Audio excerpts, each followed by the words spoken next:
کہا جاتا ہے کہ قیامت سے پہلے ایک وقت ایسا آئے گا جب پوری دنیا میں ہر جگہ کفر کا تسلط ہو اور تمام زمین فتنہ و فساد سے بھر جائے گی اور لوگ عیش و عشرت میں گم ہو جائیں گے۔ یہ وہ زمانہ ہوگا جب لوگوں کی عمریں گھٹ جائیں گی، لوگ ایک دوسرے سے گتھم گتھا ہو جائیں گے اور ایک دوسرے کے قتل و خون کے پیاسے ہوں گے۔ اس وقت پوری دنیا پر عیسائیوں کا غلبہ ہوگا، ساری زمین کفرستان ہو جائے گی، صرف مکہ و مدینہ میں مسلمان ہوں گے اور وہیں پر اسلام ہوگا۔ لہٰذا اس وقت تمام اللہ کے ولی اپنے علاقوں کو چھوڑ کر مکہ شریف اور مدینہ شریف پہنچ جائیں گے۔ یاد رہے رمضان کا مہینہ ہوگا، ابدال طواف خانہ کعبہ میں مصروف ہوں گے، حضرت امام مہدی بھی وہاں ہوں گے اور اس وقت آپ کی عمر 40 ایئرز ہوگی، 40 سال آپ کی عمر ہو چکی ہوگی۔ اولیاء انہیں پہچانیں گے، پھر تمام لوگ ان کے ہاتھ پر بیعت کریں گے اور وہاں سے یہ سب کو اپنے ساتھ لے کر ملک کے شام کی طرف چلے جائیں گے۔ امام مہدی کے آنے کا ذکر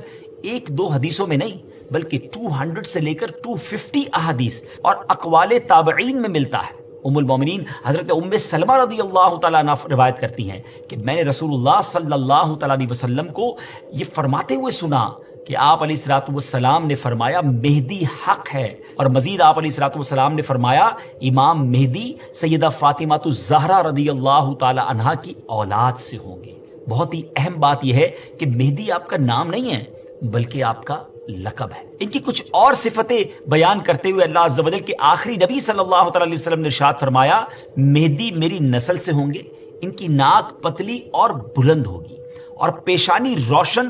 اور نورانی ہوگی اور ان کا رنگ جو ہے وہ عربیوں جیسا ہوگا، ان کے دائیں رخسار پر تل ہوگا اور آپ کی سیرت حضور علیہ الصلوۃ والسلام جیسی ہوگی۔ امام مہدی کے ظاہر ہونے سے پہلے دریائے فرات پہاڑ کی طرف سے پھٹ پڑے گا اور اس میں سے موجود سونا ظاہر ہونے لگے۔ ان کے آنے سے پہلے رمضان شریف کی پہلی تاریخ کو چاند گہن ہوگا اور اسی دن سیم ڈے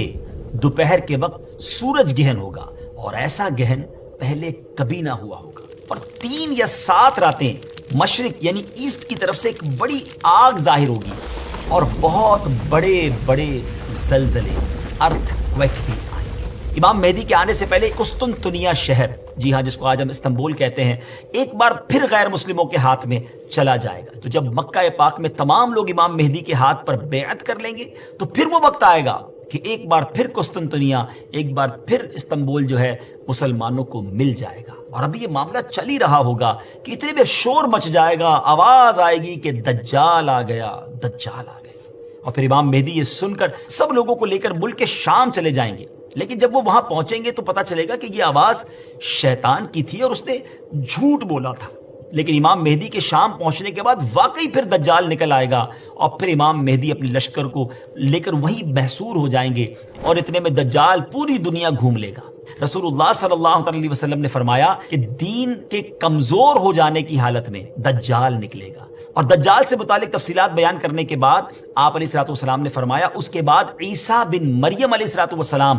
آسمان سے اتریں گے، پھر نماز فجر کے لیے اقامت ہوگی اور مسلمانوں کے امیر امام مہدی کہیں گے کہ اے روح اللہ امامت کے واسطے آگے تشریف لائیں۔ حضرت عیسیٰ علیہ الصلوۃ والسلام فرمائیں گے تمہارا امام ہی تمہیں نماز پڑھائے۔ تو اس وقت امام مہدی رضی اللہ تعالیٰ عنہ نماز کی امامت فرمائیں گے۔ جب لوگ نماز سے فارغ ہو جائیں گے تو مل کر حضرت عیسیٰ علیہ الصلوۃ والسلام کی قیادت میں دجال سے مقابلے کے لیے نکلیں گے۔ اب دجال کی حالت یہ ہوگی کہ وہ حضرت عیسیٰ علیہ الصلوۃ والسلام کی سانس کی خوشبو سے پگھلنا شروع ہو جائے گا، وہ بھاگے گا اور حضرت عیسیٰ علیہ الصلوۃ والسلام اس کا پیچھا فرمائیں گے اور باب لد کے پاس اس کی پیٹھ میں نیزہ ماریں گے اور اس سے وہ جہنم واصل ہوگا۔ قیامت کی بڑی علامت دجال کا نکلنا ہے۔ احادیث مبارکہ میں دجال کا ذکر بڑی وضاحت سے آیا ہے، اور کمال کی بات یہ ہے کہ ہر نبی علیہ الصلوۃ والسلام نے دجال کے فتنے سے اپنی امت کو ڈرایا ہے۔ دجال ابھی آیا نہیں ہے اور کسی کو پتا نہیں ہے کہ اس وقت وہ کہاں ہے،